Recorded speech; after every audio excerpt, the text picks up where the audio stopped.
हम देख रहे हैं हमारा सीपेज क्या होता है। देखो सीपेज क्या होता है, एक प्रोसेस है जिसमें क्या होता है, हमारा लीक होता है लिक्विड। ठीक है, लिक्विड मतलब हमारा पानी बेसिकली लीक होगा कहाँ से, पोरस मीडियम से, है ना। देखो हमारा जो सॉइल है ये हमारे सॉइल के सॉलिड्स हैं। ठीक है, तो इनके बीच में पोर्स होते हैं ना, है ना, ये पोर्स हैं, ये छोटे छोटे, यहाँ पे ऐसे रखा है, यहाँ पे ऐसे, तो ये वाला जो स्पेस है बीच वाला यहाँ पे, तो ये क्या है हमारा, ये हमारा है पोर। तो जो पोरस मीडियम है यहाँ से हमारा जो लिक्विड है वो लीक होते रहता है, तो उसको क्या बोलते हैं, इस प्रोसेस को बोलते हैं हम सीपेज। और ये क्यों लीक होता है, क्योंकि हमारा हेड का डिफरेंस होता है।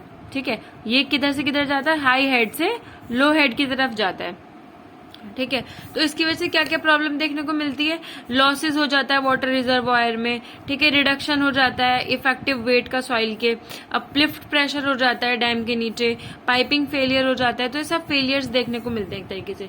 तो इन सब प्रॉब्लम्स को सॉल्व करने के लिए, इनके सॉल्यूशन के लिए ये इंपॉर्टेंट हो जाता है कि हमें कितना हमारा सीपेज फ्लो होगा, तो सीपेज फ्लो को कैलकुलेट करना हमारा इंपॉर्टेंट हो जाता है। ठीक है, तो अब हमारा क्वेश्चन ये आता है कि हम सीपेज फ्लो को कैलकुलेट कैसे करेंगे।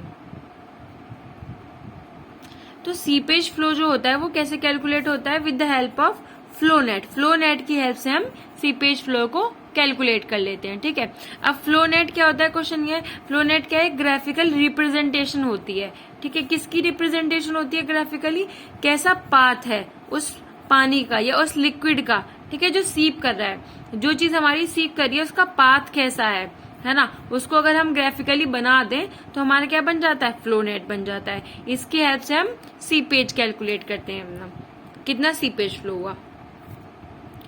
और ये क्या बताता है, पाथ बताता है पानी का, वाटर के पार्टिकल्स का, और head variation along the path, कहाँ कहाँ हमारा पानी जा रहा है, वाटर का क्या पाथ है, और कैसे हमारा हेड का वेरिएशन हो रहा है। ठीक है, अगर हम इन सबको ग्राफिकली रिप्रेजेंट कर दें तो हमें क्या मिलेगा, हमें मिलता है हमारा फ्लो नेट। ओके,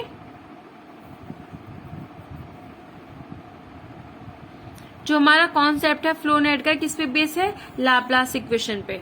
ठीक है, लाप्लास इक्वेशन ऑफ कॉन्टिन्यूटी पे हमारा ये डिपेंड करता है। ठीक है, अब जो हमारा ये लाप्लास इक्वेशन है ये हम 2D फ्लो की कंडीशन में स्टडी करते हैं। कैसी कंडीशन में, 2D कंडीशन में। जबकि हमारी जो सीपेज की फ्लो है वो हमारी एक एक्चुअल में 3D कंडीशन होती है, बट हम इसको 2D कंडीशन में पढ़ते हैं। क्यों पढ़ते हैं हम इसको, क्योंकि हमारे सिलेबस में 2D तक ही रेस्ट्रिक्टेड है। ठीक है, क्यों रेस्ट्रिक्टेड है, क्योंकि जो 3D वाला एनालिसिस हो जाता है वो बड़ा कॉम्प्लेक्स हो जाता है, जो हमारा आउट ऑफ द सिलेबस है। तो हम इस लाप्लास इक्वेशन को 2D कंडीशन में फ्लो स्टडी करते हैं, जिससे हम अपना फ्लो नेट कैलकुलेट करते हैं। ठीक है, फ्लो नेट का कॉन्सेप्ट अपना समझते हैं। फ्लो नेट के कॉन्सेप्ट से हम सीपेज फ्लो को कैलकुलेट कर सकते हैं। अब देखते हैं हमारा seepage force per unit volume i gamma W के इक्वल होता है। एक फॉर्मूला है, बड़ा इंपॉर्टेंट है। ठीक है, हमें कहीं पे सीपेज फोर्स कैलकुलेट करना होता है तो हम कैसे करते हैं, i gamma W into volume. Okay, अब ये क्या होता है, ये हमारा in the direction of seepage होता है, जहाँ पे जो हम आई लेते हैं ये क्या हमारा हाइड्रोलिक ग्रेडियंट, ये क्या होता है with respect to total head के रेस्पेक्ट में हम कैलकुलेट करते हैं आई। Okay, thank you.